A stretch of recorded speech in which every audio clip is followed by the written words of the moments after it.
여기까지 볼까요? 네, 줄다리기 영상인데 이거 보신 적 있으시면 손 한번 들어볼까요? 예, 몇 분 계시네요. 되게 유명한 영상이에요. 저 마지막 저 꼬마 한 친구가 그 빨간 줄 넘어가면 끝나는 거죠. 근데 사실 다 끝난 거나 다름없는 게임인데 이제 끝까지 이제 버티는 거예요. 오징어 게임이라고 최근에 넷플릭스 드라마, 영화 있는데 거기 보면 줄다리기 장면이 나오죠. 그래서 거기 딱 보면 금방 알 수 있는 것은 이 줄다리기가 그냥 무조건 힘으로 하는 게 아니구나. 이것도 다 기술과 전략이 필요한 굉장한 머리 싸움이라는 거 아마 알 수 있을 것 같습니다. 여러분 그거 아세요? 줄다리기가 올림픽 종목이기도 했어요.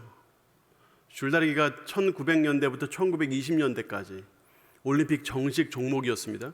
근데 이 1차 세계대전이 터지면서 종목에서 빠졌어요. 그 이유가 화합을 이루는 데 있어서 얼굴을 맞대고 막 안간힘을 쓰고 끌어당기고 이런 게임이어서 그런지 너무 좀 갈등이 심화된 상태에서 이것이 위험 종목이다 이렇게 분류가 됐습니다. 그래서 그때 이후로 빠졌고, 우리는 잘 모르지만 2020년에도 도쿄올림픽에도 이 종목을 정식 종목을 채택해달라 하는 요구들이 있었고, 정식 종목을 채택되지는 않았지만 그런 시도들이 계속 있습니다. 우리나라만 하더라도 정식 줄다리기 팀이 17개 팀이 있습니다. 우리나라만 해도 전 세계에서 줄다리기는 계속되고 있는데, 이 줄다리기의 그래도 뭐니 가장 큰 동목, 가장 중요한 동목은 끈기라고 할 것입니다. 끈기. 영어로는 그릿이라고 하기도 하고 인듀런스라고도 하기도 하는데, 여하튼 이 끈기, 끝까지 될 때까지 하는 거, 이 끈기입니다. 끈기. 우리의 삶에도 이 끊임없는 줄다리기가 계속되고 있는데, 이 새 사람과 옛 사람 간의 줄다리기죠. 우리 안에 죄와 은혜 사이의 줄다리기입니다. 우리 안에 겉사람과 속사람 간의 줄다리기, 이 줄다리기가 계속되고 있어요. 오늘 본문에 보면 이제 4장 1절부터 12절 본문을 보면 여기 너희라는 사람들이 나오는데 이 너희가 누군지가 오늘 말씀을 이해하는데 굉장히 중요합니다. 야고보서 4장 1절 말씀을 보시면 너희 중에 싸움이 어디로부터 다툼이 어디로부터 나느냐 그랬어요. 여기 보면 너희라고 했죠. 자, 너희는 어떤 사람인가요? 싸우고 다투는 사람이에요. 그렇죠? 그리고 그 뒤에 보면 정욕으로부터 난다. 정욕을 가진 사람들입니다. 너희. 2절 보면 이 너희는 누군가 욕심을 내는데 살인하기까지 내는 사람들이에요. 이 너희라는 사람들이 시기하기도 하고요. 다투고 싸우고 이런 사람입니다. 4절에 보니까 이 너희를 뭐라고 딱 표현하냐면 가늠한 여인들아 이렇게 표현했어요. 근데 가늠한 여인들아라고 했을 때 그럼 이 너희는 여인을 말하는 것이냐? 그건 아니에요. 그냥 통틀어서 그냥 모든 사람을 그냥 너희라는 그 존재, 성별과 상관없이 가늠한 여인들아라고 부르는 거예요. 그러니까 너희는 딱 들으면 이 말씀들을 보면 이 너희는 좋은 사람들이 아니에요. 그죠? 그런데 5절 보세요. 그 너희가 누구냐? 너희는 하나님이 우리 속에 거하게 하신 성령이 시기하기까지 사모한다 하신 말씀을 헛된 줄로 여기느냐? 자, 여기 보면 이 너희가 어떤 사람이냐면 하나님께서 사랑하시는 존재인데 하나님이 사랑하시는데 어디까지 사랑하시냐면 성령님이 시기하신다고 할 정도로 사랑하신다는 거예요.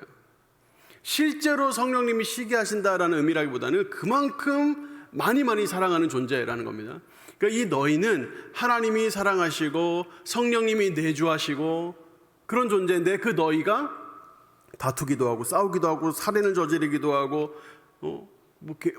간음의 여인들아라고 불리기도 하고 이런 사람이라는 거예요. 이 너희라는 존재가 그런 사람이라는 겁니다. 그러니까 너희는 불신자거나 또는 하나님으로부터 벗어난 자들이 아니라 하나님 안에 있는 사람들이에요. 하나님 안에 있는데도 다투고 싸우고 살인하고 간음하고 그런데 하나님의 사랑을 받는 존재, 그게 바로 너희라는 겁니다. 구약의 인물 중에서도 이런 이 공존하는 인물들이 많이 나오는데 그 중에 뭐 가장 대표적이라고 할 수 있는 사람이 솔로몬이죠. 솔로몬이 하나님께 지혜를 받아서 뭐 하나님도 잘 섬기고 백성들도 잘 다스리고 주변의 나라들이 자발적으로 와서 조공을 바치면서 할 말씀이라도 해주십시오. 그 한 말씀을 들으려고 사람들이 찾아오고 각종 보화를 들고 그 정도로 부강했던 나라를 이끌었던 솔로몬이 어느 순간에 후궁과 첩을 1000명이나 두고 많은 여러 쾌락과 즐거움을 누리면서 하나님과 멀어지고 그렇게 되니까 그 솔로몬이 이 이스라엘이 북이스라엘 남유다로 갈라지게 하는 주요한 원인을 제공하는 사람이 돼버리죠. 이게 한 사람이란 말이죠. 한 사람. 그 한 사람이 이렇게도 되고 저렇게도 되고 전국에서 전 세계에서 존경받는 사람이 되기도 하고 그 한 사람이 어느 순간에 나락으로 떨어지기도 하고 이게 바로 사람이라는 겁니다. 사람. 이게 얼마나 굉장히 무서운 일인지 우리의 삶에도 이와 같은 끊임없는 줄다리기가 계속되고 있다는 사실을 우리가 기억해야 돼요. 갈라디아서 5장 17절 18절에 이렇게 표현합니다. 육체의 소욕은 성령을 거스른다 그래요. 성령은 육체를 거스른다. 이걸 다른 말로 하면 육체의 욕심과 성령의 하고자 하심, 성령이 서로 줄다리기 한다 그런 뜻이에요. 이 줄다리기는 누가 이겨요? 끈기는 사람이 이겨요. 계속 싸움을 하는 거예요. 보세요. 육체의 소욕은 성령을 거스리고 성령은 육체를 거스르나니 이 둘이 서로 대적함으로 너희가 원하는 것을 하지 못하게 하려 함이라. 서로 계속 대적해서 정말 신자가 하나님을 믿는 성도가 하고자 하는 것을 못하게 한다는 겁니다. 너희가 만일 성령의 인도하시는 바가 되면 율법 아래에 있지 아니하리라. 자, 로마서 6장 14절에 비슷한 말씀했어요. 죄가 너희를 주장하지 못하게 하라. 제가 지난 주일에 나눈 말씀이죠. 죄가 너희를 주장하지 못하게 할 수 있고 해야만 하는데 죄가 너희를 주장하지 못하리니 이는 너희가 법 아래 있지 아니하고 죄를 지으면 율법 아래에 머물게 되는 거예요. 그래서 율법이 너 이렇게 하면 죽는다 잘못하는 거다 계속 그 율법에 계속 영향을 받아요. 근데 은혜 아래에 있으면 어떻게 돼요? 은혜 아래에 있으면 죄를 이기고 죄가 우리를 주장하지 못하게 만드는 거죠.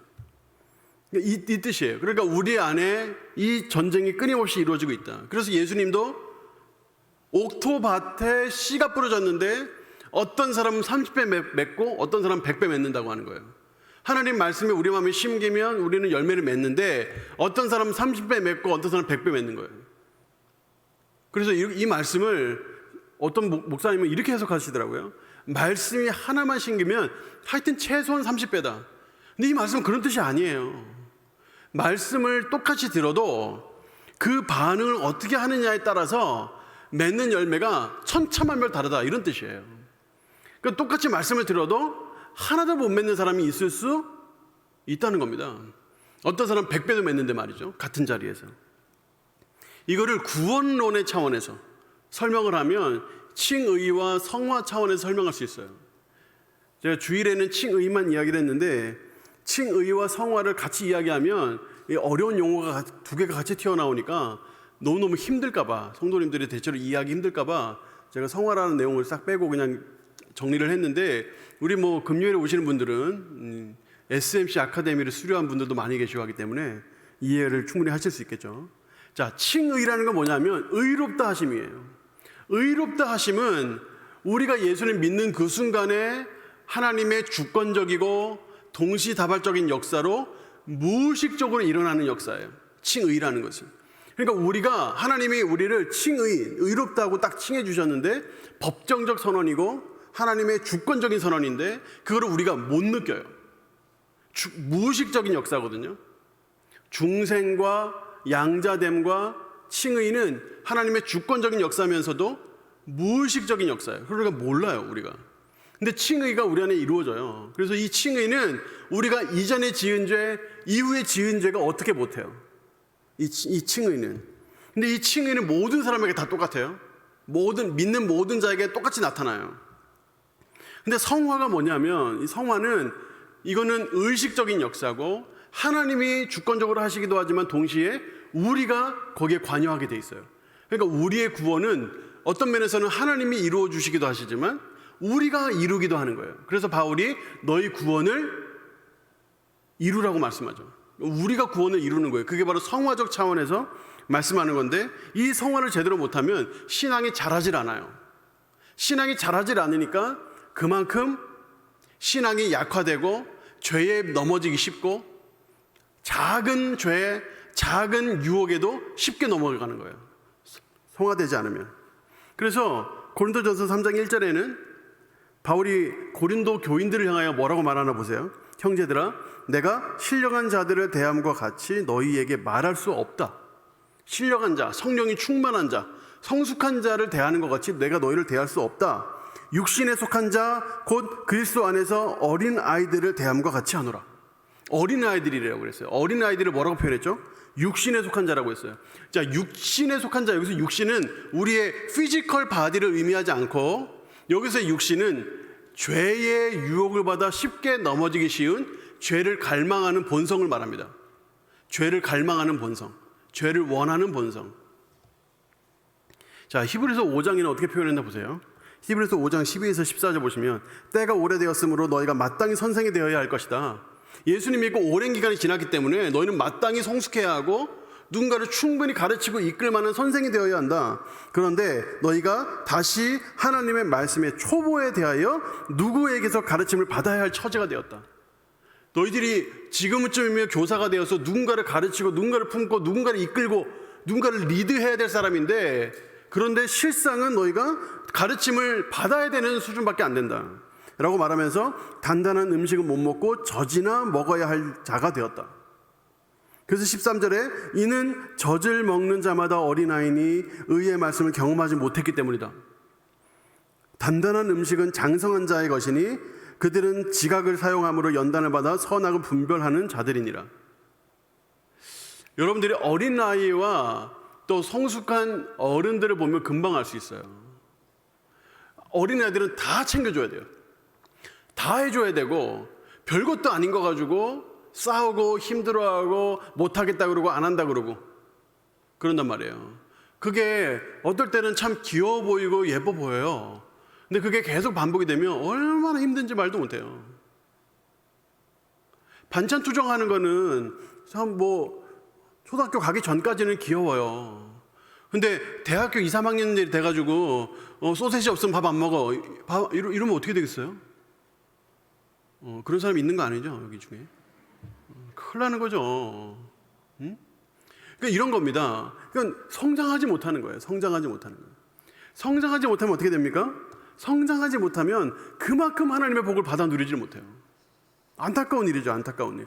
똑같이 예수님 믿고 똑같이 교회 다니고 똑같이 다 하는데 어떤 사람은 하나님의 놀라운 복과 은혜를 받아 누리는데 어떤 사람은 그렇지 못한다는 거죠. 오늘 본문에 보면 이 부분을 또 설명하는 중요한 단어가 나오는데 더 큰 은혜입니다. 더욱 큰 은혜. 오늘 본문 6절에 한번 보십시오. 6절. 여기 보면 그러나 더욱 큰 은혜를 주시나니 그랬어요. 자, 여러분 은혜가 뭡니까? 은혜가 뭐예요? 은혜라는 것은 우리가 보통 사용할 때 되게 광범위한 의미로 여러 방면에서 쓰이는데 보통 우리가 은혜라는 단어는 예를 들어 설교를 들었어요. 예배를 드렸어요. 근데 뭔가 마음에 도전도 받고 뭔가 마음에 찔림도 있고 뭔가 마음에 위로도 얻고 힘도 얻었어요. 그러면 은혜 받았습니다. 이렇게 말하잖아요. 은혜라는 것이 원래 뭐냐면 우리는 사랑받을 자격이 없는데 아무런 대가 없이 하나님께서 베풀어 주시는 것을 은혜라고 해요. 우리가 어느 개인 누군가에게 제가 참 당신에게 은혜를 입었습니다 라고 말할 수도 있어요. 그건 내가 전혀 사랑받을 자격이 없는데 그 사람이 나에게 사랑을 베풀었으면 그걸 은혜라고 하는 거예요. 은혜 갚은 까치인가 까마귀인가 그 있잖아요. 그 동화 아세요? 네, 까치 맞아요? 까마귀예요? 까치예요? 까치래요.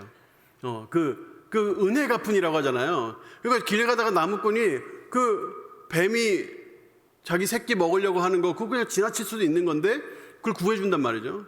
이제 그러니까 이제 그거를 갚는다고 해서 은혜 갚은이라고 말하는 거잖아요. 그게 은혜예요, 은혜. 우리에게 베푸신 은혜가 뭐죠? 십자가죠, 십자가. 우리 주님이 이 땅에 인간으로 태어나셔서 우리를 위하여 죽으시고 부활하셔서 그 완전한 의를 우리에게 넘겨주시고 그 예수님 믿는 자마다 천국 백성으로 약속을 받고 또 이 땅에서 천국을 누리고 이 땅에서 하나님의 자녀로 살아가는 것, 의롭다 하심을 주신 거, 이게 은혜잖아요. 은혜. 이 은혜는 다 똑같아요. 이 은혜는 다 똑같다고요. 더욱 크고 작은 게 없어요. 모든 사람에게 똑같아요. 칭의 면에서 보면 다 똑같다고요. 그런데 여기 보면 뭐라 그랬어요? 더욱 큰 은혜를 주신대요. 누구에게 더욱 큰 은혜를 주신다는 거예요? 반응이 문제인 거예요. 반응. 어떻게 반응하느냐는 거예요. 하나님 말씀이 주어지면 이 주어진 말씀이 어떻게 반응하느냐, 이 반응에 따라서 더 큰 은혜를 받기도 하고 어떤 사람은 작은 은혜를 받기도 하는 것이죠. 6절 말씀 계속 보시면 더욱 큰 은혜를 주시나니 그러므로 이랬을 때 하나님이 교만한 자를 물리치신대요.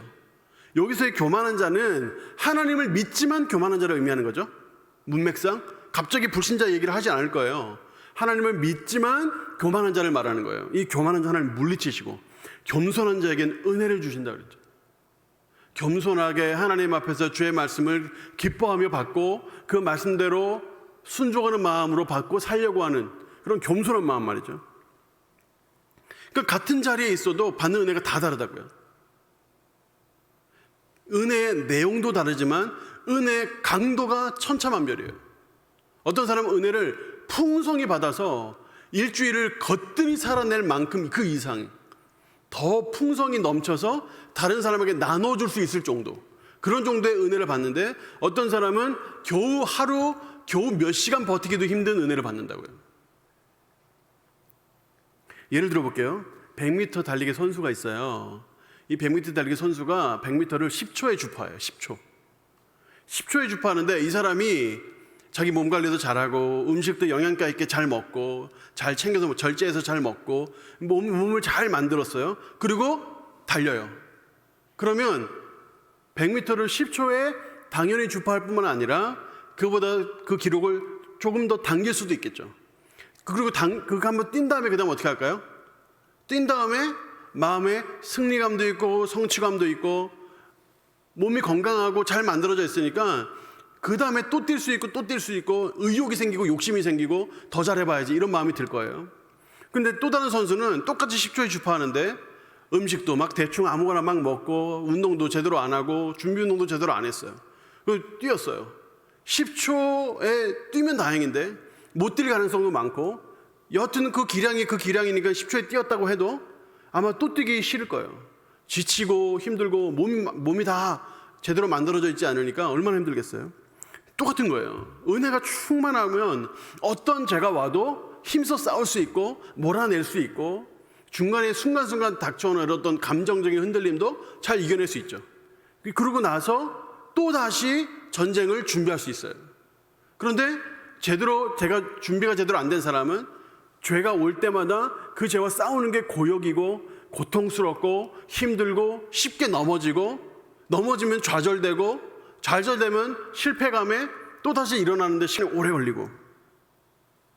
여러분들이 이거를 아마 삶에 평소에 느낄 거예요. 평소에 내가 나름대로 기도도 좀 하고 말씀도 좀 읽고 어떤 이런 정기적인 기도 모임에 참석해서 뜨겁게 같이 기도도 하고 이런 것들을 꾸준히 하는 중에 오는 어떤 유혹이나 어떤 죄에 대한 이런 것들 또 힘든 일들 이런 것들을 이겨내는 그 내 모습과 하나님과 멀리 멀어져 가지고 그냥 삶의 여러 가지 그냥 바쁜 일에 정신없이 살다가 나도 모르는 사이에 걱정과 고민 속에서 좌절과 실패 속에서 내가 원래 안 이랬는데 나 이러면 안 되는데 막 이런 생각이 들고 거기서 헤어나오지 못하는 이런 경우들 우리 가끔 있죠. 이건 줄다리기와 같아요. 은혜와 죄가 우리 안에서 줄다리기를 해요. 내가 어디에 응원을 주고 내가 어디에 밥을 주고 내가 어디에 반응하냐예요. 끊임없이 죄에 반응해주고 죄에 음식을 주고 죄가 성하도록 죄가 내 안에서 활기를 치도록 내버려 둬놓고 하나님 은혜가 없어요. 은혜를 왜 안 주세요? 넌센스죠. 끊임없이 은혜 쪽에 응원을 주고 은혜에 힘을 주고 은혜에 필요한 것들을 채우고 계속 그쪽에 힘을 더하면 은혜가 더 힘이 강성해져서 성령께서 더 강하게 죄를 제압하고 이긴단 말이죠. 내가 어느 쪽에 힘을 주느냐예요. 다윗은 뭐라고 말했냐면 시편 4편 6절 7절에 여러 사람의 말이 우리에게 선을 보일 자 누구려 하오니 자 보세요. 여호와여 주의 얼굴을 들어 우리에게 비추소서 그랬어요. 다윗은 구원받는 사람이었어요. 칭의받은 사람이었어요. 천국 약속받는 사람이었는데도 하나님의 은혜를 간절히 구했어요. 그랬더니 7절에 뭐래요? 주께서 내 마음에 두신 기쁨은 그들의 곡식과 새 포도주가 풍성할 때보다 더하니이다. 다윗은 이것을 알고 있었어요. 하나님께 은혜를 구하고 그 얼굴빛을 구하면 그 얼굴빛을 통해서 곡식과 새 포도주가 풍성한 그 이상의 복을 하나님께서 베풀어 주신다 알고 있었어요. 또 34편도 보세요. 8절에 너희는 여호와의 선하심을 맛보아 알지어다 그에게 피하는 자는 복이 있도다. 여호와께 피하라. 여호와께 그분의 은혜 안에 들어가라. 은혜 안에 그러면 복이 있다. 복이 있다. 하나님의 선하심을 맛보아 알지어다. 여러분 이 맛보아 알지어다는 것은 본인이 진짜 이 은혜를 느껴봤기 때문에 나오는 표현이에요. 그냥 나오는 게 아니고 그냥 수사적인 표현으로 나오는 게 아니라 실질적으로 이걸 경험했기 때문이에요. 그러니까 이것을 맛보면 이 은혜를 경험하면 이 은혜에서 벗어나지 않을 텐데 야고보는 이 신학적인 이 내용을 아주 간단하게 치고 지나가면서 생생한 삶의 현장으로 끌고 내려오는 게 특징입니다. 로마서나 갈라디아서도 이 비슷한 내용을 다 다루는데 바울 같은 경우에는 굉장히 논리적으로 구약에 있는 내용들을 쫙 끌어다가 이 구약 말씀이 바로 이 말씀이야 하고 막 가져와가지고 논리적으로 쫙 설명을 하거든요. 근데 야고보는 실질적인 지금 당장 교회가 핍박에 쌓여있고 지금 당장 믿음을 지키는 게 쉽지 않고 막 이렇기 때문에 삶의 현실에 이 적용점을 딱 끌고 와가지고 구체적인 적용점으로 들고 들어가요. 특별히 오늘 본문에는 다툼을 이야기합니다. 다툼. 정욕이 곧 다툼을 만든다. 자, 야고보서 4장 1절이에요. 너희 중에 다툼이 어디로부터 나느냐? 너희 지체 중에서 싸우는 정욕으로부터 나는 것이 아니냐. 자, 여기 말씀을 놓고 보세요. 정욕이라고 했어요. 정욕. 자, 정욕이 뭐냐? 정욕이라는 것은 내 안에 죄를 짓고자 하는 경향성이에요. 예수님을 믿는다고 해서 죄를 짓고자 하는 내 마음의 소원, 죄를 짓고자 하는 경향성이 완전히 사라지지 않아요. 죄를 짓고자 하는 마음이 계속 나와요. 근데 이 죄를 짓고자 하는 이 경향성이 정욕이고 이건 모든 믿는 자에게도 다 있는 거예요. 근데 이 정욕이 싸움을 만들고 다툼을 만든다라는 건데 이 다툼이 뭐냐면 다툼이 이 원문으로 보면 전쟁이에요. 전쟁. 그냥 단순히 투닥투닥 싸우는 정도 수준이 아니라 전쟁이에요. 여러분 고대 전쟁을 떠올려 보세요. 고대 전쟁은 물론 지금 전쟁도 너무너무 비참하지만 그때의 전쟁은 더 비참했어요. 직접 칼로 찌르고, 그것도 뭐 칼이 뭐 날카롭기도 하나 뭐 창이 지금만큼 날카롭겠습니까? 그러니까 그런 것들로 사람을 죽이니까 얼마나 그게 피가 낭자하고 쉽게 사람이 죽지도 않고, 정말 그 말 그대로 진짜 말도 안 되는 아비규환이 막 이루어지는 게 전쟁터인데 그와 같은 단어를 사용한 거예요. 왜 야고보가 많은 단어들 중에 이렇게 가장 센 단어, 가장 자극적인 단어를 사용했을까요? 잠자는 자들을 깨우기 위해서예요. 너희들이 지금 교회에서 싸우는 이 다툼, 이 전쟁, 이거 전쟁이다, 전쟁. 이거 누가 죽이는 거랑 똑같은 거다. 네가 하는 말 한마디, 네가 하는 행동 하나, 그 사람 죽이는 거다, 그거. 창에 맞아 죽고, 칼에 맞아 죽고, 화살에 맞아 죽고, 그 사람 피가 막 낭자하고, 네가 지금 하고 있는 게 전쟁이다, 전쟁. 아주 강하게 말하는 거예요. 그러면서 4장 2절도 보세요. 너희는 욕심을 내어도 얻지 못하면 살인하며 시기하여도 능히 취하지 못함으로. 여기 살인한다는 표현을 사용했어요. 자극적인 표현을 의도적으로 연달아 사용하는 거예요. 그러니까 이거 별거 아니지, 뭐 그럴 수도 있지, 사람이 그런 거 아니야, 사람이 다 그런 거지, 이렇게 하고 지나가는 사람들의 마음을 깨우는 거예요. 이거 지금 이렇게 사는 거, 이거 큰일 날 일이다, 큰일 날 일. 전쟁이다, 전쟁. 누구 죽이는 거랑 똑같은 것이다. 그래서 매우 강하게 말하는 거예요. 그러면서 하나님께 원하는 것이 있으면 하나님께 구하라고 말해요. 부족하고 모자라고 마음에 결핍이 있고 뭔가 기분이 상하고 이런 원하는 것이 있을 때 네가 잘못했네, 내가 잘했네, 싸우지 말고 하나님께 구하라는 겁니다. 하나님께. 그래서 4장 3절에 보면 구하여도 받지 못하면 정욕으로 쓰여고 잘못 구하기 때문이라는 말이 나오는 거예요. 야고보서 4장 2절 우리 아까 보면 너희가 얻지 못하면 구하지 아니하기 때문이고, 4장 3절에 구하여도 받지 못하면 정욕으로 쓰라고 잘못 구하기 때문이다.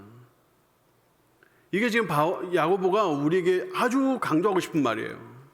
힘들고 어렵고 결핍이 있고 부족한 게 있고 하나님께 구해라. 하나님께. 누가 잘못했네, 누가 잘했네 이러지 말고 하나님께 구해라. 하나님께. 근데 하나님께 구해도 받지 못하면 다시 생각해봐라. 네가 지금 구하는 게 정욕으로 구하기 때문이야. 정욕으로. 지금 이렇게 야고보가 아주 강하게 야고보 예루살렘 교인들, 또 그 주변에 흩어져 있는 디아스포라 교인들에게 말하고 있는 것입니다. 그러면서 4장 4절에 이 정욕이 간음하게 만든다고 말해요. 자, 아까 우리가 봤던 간음한 여인들이라는 표현은 여자를 의미하는 게 아니라 하나님을 믿는 신자들인데, 그 신자가 하나님을 바라보고 하나님을 따르고 하나님을 예배하지 않고 세상 것을 따른다, 이거를 간음이라고 표현한 거예요. 그러니까 구약적 개념으로 하나님이 신랑 되시고 모든 신자들은 신부가 되어서 순결하게 결혼을 준비를 해야 되는데, 그 하나님을 섬기지 않고 이방을 섬기러 가고 이방신을 섬기고 이런 거를 간음이라고 하거든요. 그러니까 너희들이 교회에 있는 사람들이 간음하는 거다, 간음.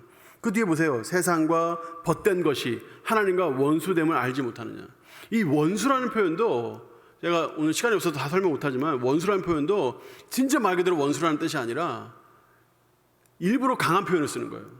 센 표현을 일부러 쓰는 거예요. 하나님과 완전히 등져가지고 완전히 원수가 된다 이런 뜻은 아니에요. 그런데 일부러 그런 표현을 쓰는 거예요. 세상과 벗된 것, 이거 하나님하고 원수되는 거랑 다를 게 없다. 그러면서 그런 중 누구든지 세상과 벗이 되고자 하는 자는 스스로 하나님과 원수가 되는 것이다.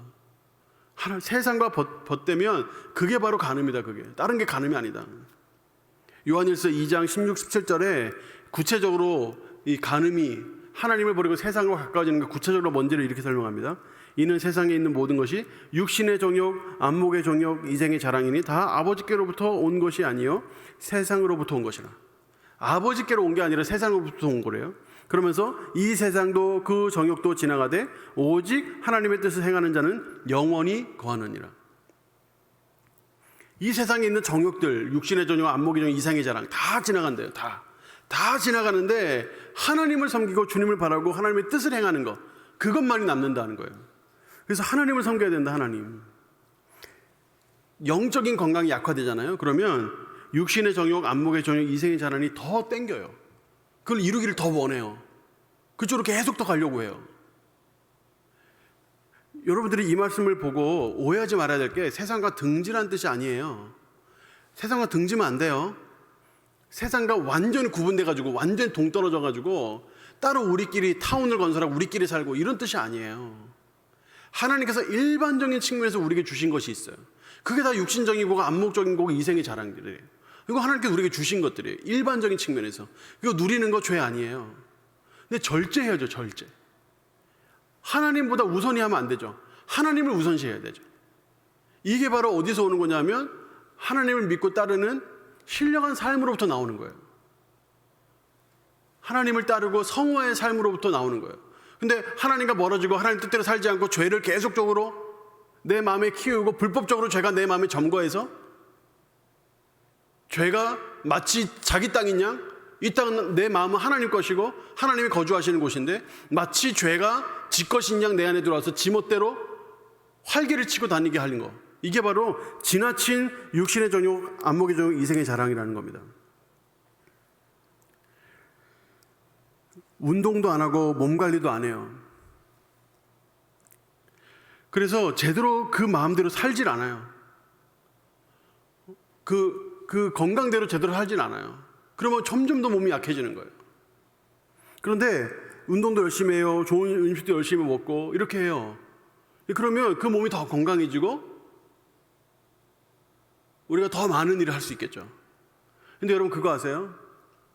치킨 먹고 피자 먹고 밤에 야식 막 찾아 먹고 제대로 식사는 제대로 안 하고 막 콜라나 이런 걸로 물처럼 마시고 이러면 몸이 건강해져요? 안 건강해져요? 건강해지지 않죠. 당연히 몸이 나빠질 거 아니에요. 근데 이렇게 하는데 노력이 필요해요? 노력이 필요 없어요. 몸이 나빠지는 거에는 노력이 필요 없어요. 너무 쉽게 그렇게 돼요. 맨날 치킨 먹고 피자 먹고 맨날 그런 거 먹고 그거는 노력이 필요 없어요. 그냥 몸 가는 대로 내 몸이 원하는 대로 그냥 해버리면 돼요. 근데 열심히 운동을 해요. 좋은 음식을 찾아서 먹어요. 절제를 해요. 이거는 훈련이 필요해요. 내 몸에 나빠지는 거는 아무런 노력이 필요가 없어요. 그냥 몸이 원하는 대로 내버려 두면 돼요. 근데 정말 뭔가를 내 몸을 챙기고 정말 잘하려고 하면 노력이 필요하다고요. 노력이. 영적인 건강도 마찬가지거든요. 영적인 건강도 그냥 내가 원하는 대로 내버려 두면 내 마음대로 뭐 죄 짓고 뭐 육신의 정욕, 안목의 정욕, 눈에 다 보이는 거 다 따라다니고 이생의 자랑에 그냥 인생을 바치고 이렇게 살아가요. 여기에는 노력이 따로 필요 없어요. 그런데 육신의 정욕, 이생의 자랑 이런 것들을 옆으로 제쳐놓고 하나님을 사랑하고 하나님을 섬기고 하나님 말씀대로 내 영이 건강해지는 방향으로 가는 데는 굉장한 노력이 필요하다고요. 여기에 기본적으로 뭐가 필요하면 지식이 필요해요. 지식. 이렇게 하면 몸 건강해집니다. 지식이 필요해요. 운동도 지식이 필요하잖아요. 내 몸이 건강해지는 데서 지식이 필요하잖아요. 우리 영적인 건강도 마찬가지로 지식이 필요해요. 지식. 배우지 않으면, 듣지 않으면 자극이 안 와요. 자극이 안 오니까 거기에 대해서 하려는 생각이 잘 안 들어요. 마음으로는 이러면 안 되는데 하면서 질질 끌려가는 거예요. 지식이 필요해요. 지식. 근데 이 지식을 배워야 이 지식이 마음에 느껴져요. 마음으로 내려온다고요. 지식이 머리에 갔다가 이게 마음으로 내려온다고요. 그래야 느껴져요. 지식이 없으면 안 느껴져요. 내가 잘못 가고 있는 것도 잘 몰라요. 지식이 있으면 느껴져요. 내가 지금 잘못 가고 있구나. 느껴진다고요. 느껴지면 어떻게 될까요? 행동으로 옮겨요. 순종을 하는 거예요. 내 머리에 지식이 있어야 이 지식이 가슴으로 내려오고 내 가슴에 뜨겁게 있는 말씀이 있어야 이게 삶의 실천이 되는 거예요. 그래야 삶이 변하는 거예요. 여기엔 노력이 필요해요. 그런 측면에서 오늘 우리가 SMC 아카데미 수료식 또 특활, 어성경 이 수료식의 의미가 있는 거예요. 교회가 여하튼 그만큼 지식을 습득을 하고 그만큼 배운 만큼 100% 마음이 느껴지면 좋겠지만 혹 그렇지 않다 하더라도 일부라도 느껴지고 그 일부가 또 그 중에 일부가 삶에 실천되었다면 그만큼 교회가 성장하는 거고 그만큼 개인이 발전하는 거예요. 근데 이게 없으면 아무리 역사 좋고 전통 좋고 아무리 그래도 점점점 가라앉을 수밖에 없는 거예요. 그러니까 우리가 오늘 한 이 짧은 시간에 시간도 없어서 짧게 이렇게 한 이 수료식과 이 간증이 우리가 얼마나 귀하냐 말이에요. 여러분, 장사 없어요. 누구도 장사 없어요. 예전에 많이 배웠고 예전에 많이 했다 아무 소용 없어요. 예전에 하면 뭐예요? 지금 안 하고 있으면 지금 가라앉고 있는데. 그래서 여러분 보세요. 야고보서 4장 4절에 하나님과 원수되는 것이다 굉장히 강력하게 말하고, 이 원수가 되지 않으려면 7절하고 8절 보면, 7절에 보면 그런즉 너희는 하나님께 복종할지어다 마귀를 대적하라. 하나님을 따르고 복종하는 것은 곧 마귀를 대적하는 것과 같다고 딱 붙여놓은 거예요. 일부러 그렇게 해놓은 거예요. 결국에는 우리 마음의 전쟁과야, 우리 마음의 싸움이거든요. 우리 안에 있는 이 죄와의 싸움이거든요.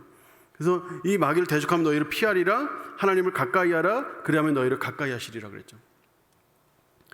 근데 마지막이에요. 하나님을 가까이 하는 것이 뭐냐? 그러면 왜 우리가 하나님을 가까이 해야 하는 것이냐? 하나님 가까이 하면 무슨 일이 벌어지냐? 하나님과 가까이 하기 위해서는 어떻게 해야 되는가? 이건데, 일단 하나님을 가까이 하기 위해서 가장 중요하게 알아야 될 건 뭐냐면 하나님이 누군가를 알아야 돼요. 하나님이 누구신가? 하나님이 누구신가를 모르면 하나님과 가까이 할 수 없어요. 하나님 누구신가를 알아야 돼요. 근데 4장 5절에, 오늘 본문의 5절에 하나님이 어떤 분인지가 아주 요약적으로 나와요. 아마 바울 같았으면 하나님이 어떤 분인지를 정말 논리적으로 길게 설명했을 건데, 야고보는 아주 짧게 딱 한마디로 딱 말해요. 너희는 하나님이 우리 속에 거하게 하신 성령이 시기하기까지 사모한다 하신 말씀. 하나님이 우리를 사랑하고 사모해요. 하나님이 우리를. 그런데 어느 정도예요? 삼위일체 하나님 중에 성령님이 시기를 느낄 정도로 하나님이 우리를 사랑하신다는 거예요. 그 정도로 우리를 사랑하신다. 이 표현 자체가 되게 거칠죠. 근데 이 야고보의 이 표현 방법이에요. 깨우려고, 사람들을 깨우려고 일부러 강한 표현을 쓰는 거예요. 성령이 시기하실 정도로 하나님 우리를 사랑하신다. 얼마나 사랑하시냐는 거예요. 이거를 바울은 이렇게 표현해요. 야고보와 바울이 얼마나 다른지 몰라요. 바울이 이렇게 표현해요. 8장 32절에 자기 아들을 아끼지 아니하시고 우리 모든 사람을 위하여 내주시니가 어찌 그 아들과 함께 모든 것을 우리에게 주시지 않겠니? 이렇게 표현해요. 훨씬 더 논리적이면서도 훨씬 더 감각적이죠. 이 바울은 요 앞과 뒤절을 여러분 잘 아시겠지만 이 로마서 8장 전체에 보면 하나님이 얼마나 우리를 사랑하시는지를 정말 다각도로 설명을 쫙 하고 있어요. 이 바울의 특징이에요. 이 정도로 하나님 우리를 사랑하신다는 거예요. 하나님 우리를 그만큼 사랑하신다. 이걸 알아야 돼요. 삶에 어려운 일이 있을 수 있어요. 죄와 싸우면서 고통스러운 날이 있을 수 있어요. 여러 가지 삶의 고통들, 내가 한 번도 예상치 못했던 일들이 내 삶에 일어나서 어떻게 해야 될지를 모를, 하나님이 정말 살아계신가? 진짜 내가 믿었던 그 하나님이 정말 나한테 이렇게까지 하실 수 있는 건가? 왜 이렇게까지 하십니까 주님? 이런 말이 막 튀어나올 때가 있어야 그때 꼭 기억해야 될 게 있네. 그게 뭐냐면 하나님 우리 사랑하신다는 거예요. 하나님 우리 사랑하신다는 거예요. 이거를 놓치면 안 돼. 이걸 놓치는 순간에 좌절하고 넘어지고 실패를 또 실패로 낳게 하는 거예요. 하나님이 나를 얼마나 사랑하시는지를 확신하는 게 중요해요. 이것을 위해서 구체적인 지침들을 오늘 말씀이 주고 있는데, 자, 첫 번째는 겸손한 겁니다. 겸손. 야고보서 4장 10절에 주 앞에서 낮추라 그리하면 주께서 너희를 높이시리라 그랬죠. 내가 하나님 앞에 나 자신을 겸손하게 낮추면 하나님이 우리를 높이시는 거예요. 히브리서 4장 16절에도 이런 말씀이 있어요. 그러므로 우리는 국률하심을 받고 때를 따라 돕는 은혜를 얻기 위하여 은혜의 보좌 앞에 담대히 나갈 것이다. 이게 바로 겸손이에요. 하나님의 은혜 앞으로 담대히 나아가는 거예요. 은혜를 얻기 위하여. 여러분 꼭 기억하세요. 지식이 있어야 은혜가 임해요. 지식이 있어야 은혜가 임해요. 배우지 않으면 은혜가 없어요. 하나님의 말씀은, 성경은 하나님의 감동으로 된 거예요. 말씀을 읽고 배울 때 그 감동이, 그 생기가 우리 안에 임해요. 이걸 은혜라고 하는 거예요. 배우지 않으면 은혜가 없어요. 배워야 돼요. 가르치는 자도 당연히 잘 가르쳐야죠. 이해할 수 있게끔, 체계적으로 기억이 나게끔 가르쳐야죠. 들리게 가르쳐야죠. 듣는 사람도 열심히 들어야 돼요. 그때 은혜가 임해요. 이게 바로 겸손이에요. 겸손. 배워야 되겠다. 난 다 모른다. 배워야 되겠다. 이게 겸손이에요. 두 번째, 순종이에요. 순종. 야고보서 4장 7절에 너희는 하나님께 복종하라 그랬어요. 순종은 공격이에요. 죄를 짓지 않으려고 회개하는 건 수비예요. 순종은 공격이에요. 뛰쳐나가는 거예요. 치고 나가는 거예요. 수비만 해가지고는 못 이겨요. 공격해야 돼요. 이게 바로 순종이에요. 탁 치고 나가는 거예요. 하나님 말씀이 이거야? 그럼 좋아. 딱 치고 나가는 거예요. 하나님이 기도하기를 원하죠? 좋아, 기도하고. 딱 치고 나가는 거예요. 지금 내가 안 하던 시간에 기도를 하고 기도하는 시간을 늘리고 딱 치고 나가는 거예요. 그동안 못했던 거 딱 순종하고 나가는 거죠. 이게 바로 순종이에요. 이때 승리가 와요. 세 번째, 회개예요. 회개. 야고보서 4장 8절과 9절 보면 회개를 강조를 하는데, 하나님 가까이 해라 그럼 너희 가까이 하시리라 그랬죠. 죄인들아 손을 깨끗이 하라, 두 마음을 품은 자들아 마음을 성결하게 하라, 슬퍼하며 애통하며 울라. 이게 다 회개하라는 뜻이에요. 너희 웃음을 애통으로 바꾸고 너희 즐거움을 근심으로 바꿔라. 표현이 굉장히 세죠. 야고보서가 굉장히 세게 말씀하고 있는데, 이렇게 하는 이유는 깨우기 위해서예요. 깨우기 위해서. 마지막 네 번째, 비방하고 판단하지 말라. 비방하지 말고 판단하지 말라. 야고보서 4장 11절 12절에 보면 서로 비방하지 말라 그래요. 왜 비방하지 말라고 하냐면 잘못된 것이 있으면 지적을 해야죠. 야고보서는 지금 깨우기 위해서 자극적인 표현을 쓰고 있기 때문에 여러 면을 다 고려하진 않아요. 근데 잘못된 것 있으면 지적할 줄 알아야죠. 이거 잘못한 겁니다, 이렇게 해야 됩니다 라고 말할 줄 알아야죠. 근데 지금 야고보가 강조하는 건 뭐냐면 하나님보다 우위에 서지 말라는 거예요. 왜냐하면 만약에 그 사람이 막 사람을 비방하고 막 비판하고 판단하고 막 그러면 너희가 법을 따르는 사람이냐 아니면 재판관이고 입법자냐 생각해봐라 이거예요. 하나님만이 재판관이시고 입법자이신데 하나님을 따라야지, 하나님을. 그러면서 12절에 입법자와 재판관은 오직 한 분뿐이다 이렇게 말하죠. 능히 구원하기도 하며 멸하기도 하신다. 너는 누구에게 이웃을 판단하느냐. 그러니까 여러분, 이 말씀이 이거예요. 원수를 갚거나 또는 잘못된 것을 고치는 이 문제는 하나님께 맡기라는 거예요. 만약에 말할 것이 있으면 부드럽게 은혜롭게 지적을 하되 결국은 하나님께 맡기는 거예요. 원수 갚는 거 하나님께 맡기는 거예요. 앙심을 품는 것도 하나님께 맡기는 거예요. 우리는 어떻게 해요? 원수도 선대하는 거예요. 원수도 선대하고 하나님의 사랑으로 대하고, 원수에게도 그렇게 할 때에 앙심을 털어내고 판단을 잠깐 유보하고 주님께 맡겨드리고 하나님의 말씀에 순종할 때에 우리는 죄에서 이길 수 있다 하는 것입니다. 그리고 더 큰 은혜를 얻을 수 있어요. 더 큰 승리를 체험해요. 더 큰 은혜를 받으면 더 큰 승리를 체험해요. 더 큰 승리를 체험하면 더 큰 축복을 받아요. 이게 하나님의 법이에요. 이게 하나님의 뜻이에요. 하나님께서 믿는 자에게 복을 주시고 순종하는 자에게 복을 주시는 이유가 바로 여기 있어요. 하나님께서 더 큰 은혜를 주시기를 원하시거든요. 우리가 그 은혜를 사모하며 은혜를 주세요. 은혜를 주시면 많이 이겨요. 많이 이기면 끝까지 이기는 자에게 주시는 축복이 있어요. 이런 복을 받아 누리는 거예요. 그러기 위해서는 은혜를 받으려면 어떻게 된다고요? 배워야 돼요. 승리하려면 더 느껴야 돼요. 축복을 받으려면 순종해야 돼요. 이거 다 연결되는 거예요. 그래서 이렇게 할 때 믿음이 실현되는 거예요. 이렇게 할 때. 이 믿음이 실현이 되는, 현실이 되는 거예요. 이 믿음이 현실이 되면 그만큼 축복을 더 체험하는 거죠. 그래서 야고보서 4장 6절에 말하고 있는 것처럼 더 큰 은혜를 사모해야 돼요. 더 큰 은혜. 겸손한 자에게 하나님 더 큰 은혜를 주신다. 우리는 오늘도 더 큰 은혜를 사모할 겁니다. 더 큰 은혜를 사모해야 돼요. 이 정도면 되겠지, 그런 생각에서 벗어나야 돼요. 더 큰 은혜를 사모하고 더 많은 은혜를 사모하고 더 가까이 주님께 나아가고 하나님의 삶을 체험하는, 하나님의 놀라운 복을 체험하는 저와 여러분 되기를 예수님 이름으로 축복합니다. 우리 찬양하겠습니다.